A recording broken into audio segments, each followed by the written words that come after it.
So now the dust has settled. The Afcon is over now and everybody can breathe. Seems like everybody's forgetting it and going back into club football.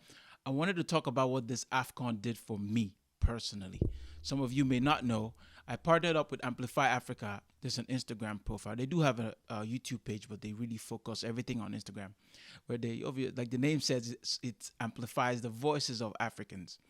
So we partnered up. They hit me up. They saw one of the videos I made. I said, throughout the AFCON, let's do something. Let's work together and, just create content around the AFCON.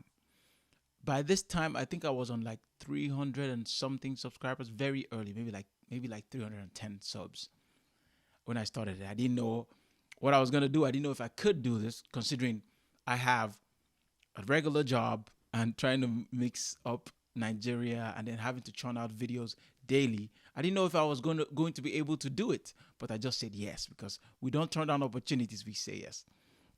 And after all of that, after I've done it all now, and I put out videos for every single game. They talked about every single game. Them they watched every single game of the tournament. I have grown in so much, not just my subscriber counts. I'm not even talking about the numbers on YouTube, because I still have a long way to go before I get monetized and all of this. And you guys liking and subscribing and commenting helps a lot. But I've grown as a human being, and my understanding of things, like putting the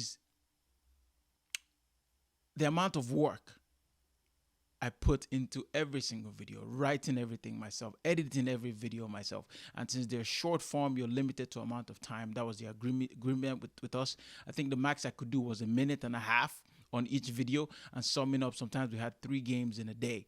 So that was hard. And so many things with all the drama that happened in AFCON, that was a little difficult. And I've grown in my skill level when it comes to editing, my writing, and being able to talk in front of a camera. All that growth has come with me saying yes to an opportunity that I thought I wouldn't be able to do, but I did it, and I'm immensely proud of myself. And another thing that it allowed me to do was to connect with my people, connect with Africans in such a way. Some of you are consistently commenting, and some of you are just sending me DMs in my on Instagram. And just so many positive things I've learned and I've gotten out of that collaboration. And I couldn't be happier and proud to be African. We had such an amazing tournament, a tournament that brought a lot of us together. I know there was so much banter, especially with us Nigerians on Instagram, after Ghana, on Twitter mostly. After Ghana got eliminated, South Africa eliminated Cameroon, we were just talking too much. We thought we had money, but it's what we do. There's no animosity. It's just somehow we just let off steam like that, and we just do that. And then we got a lot of banter after we lost the final. So I think it was fair. I think there was a balance. But the unity I saw, the beauty, Ivory Coast hosting this tournament so safely, so beautifully, and so effectively. And the whole world is talking about us. I am so proud to be African. I'm so proud to have been able to cover every single game of this tournament. It killed me a lot of the time with the amount of work that I had to put in, but I'm so blessed, man. I am so happy. And I know this will dampen the mood, but something happened after Nigeria lost. Everybody, or a lot of Nigerians who were just sad, heartbroken with the loss, we all were. They started attacking Iwobi, especially on social media. Some people, I saw recently, some people commented that he wasn't bullied, this, that, blah, blah, blah, that it wasn't serious. They're just telling him the truth, that he didn't perform to his best. I don't think people understand what these players go through, what they give up to represent the nation. Yes, they're getting paid. Don't get me wrong. Yes, it's their profession. But mentally, what they go through, knowing that kind of pressure is on them, especially Iwobi. His father is probably one of Nigeria's greatest footballing exports. His uncle, JJ Okocha. So he had that pressure coming through the Arsenal ranks with that pressure, playing for us for a couple years, then was sold to Everton with this high expectations. Now he's in Fulham doing his thing. I just watched him at Fulham when they played Arsenal. I went to London, watched that game, and they beat us, and he was immense in that game. Calvin Bassey was also immense. But people just took out their frustration and sadness on one man who wasn't even involved in the goals. He wasn't directly linked with any errors. And if you know anything about the game, you would understand that he was playing to instruction. He actually said this during a press conference with his manager right there, the manager of the Super Eagles right there, and he talked about how he's playing to instructions, which is what every player does, because your manager is instructing you. He's the one who's playing you, and everybody just pounced on him. I was very upset, disappointed. I hated our attitude towards this man, who's probably going through so much because he expected to win, and he's giving his best, knowing that the people that are meant to support him the most are the ones bringing him down on social media, to the point where he had to delete all of his posts except one. It was awful to see. It was one of the downsides of this phase. You know, people can't take losses, and the whole thing gets political. But that was one of the sad points of this tournament for me personally. But ultimately, I just want to tell my Nigerians that that's not how things are done.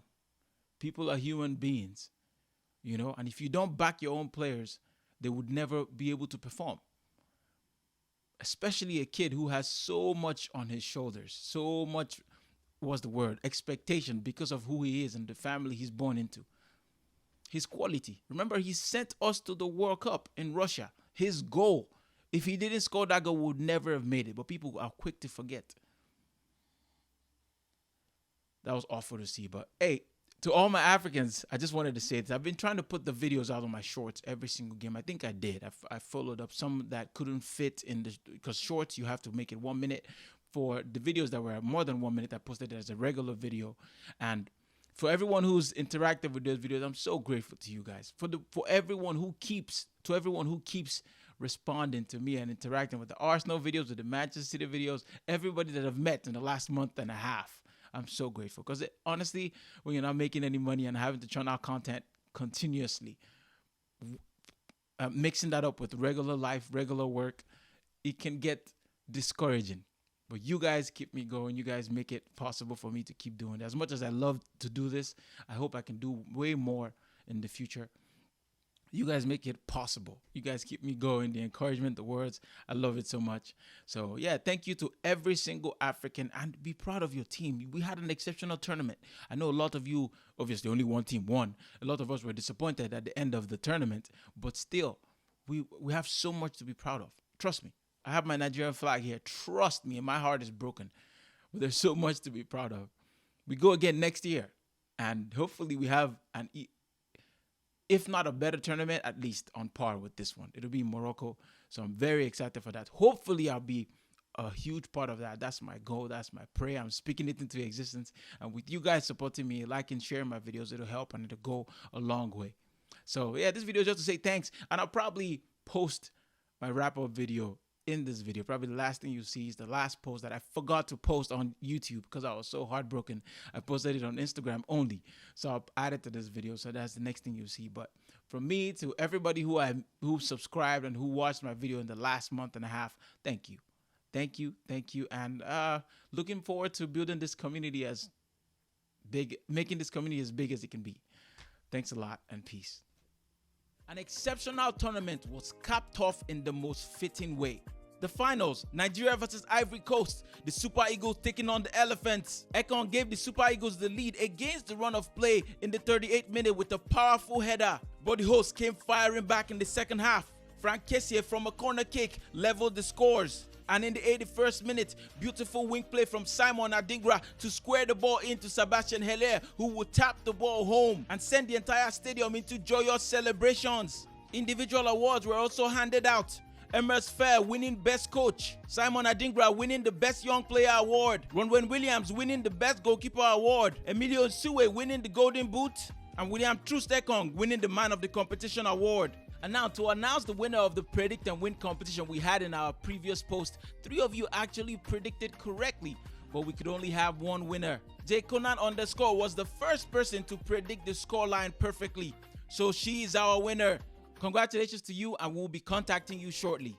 And I can't leave without showing my appreciation to everybody who interacted with our videos. Thank you for your likes. Thank you for your comments. Thank you for just simply watching. It truly meant a lot. And it was truly an honor for me to cover this event for you guys. Thank you for sharing in the Afcon joy with me.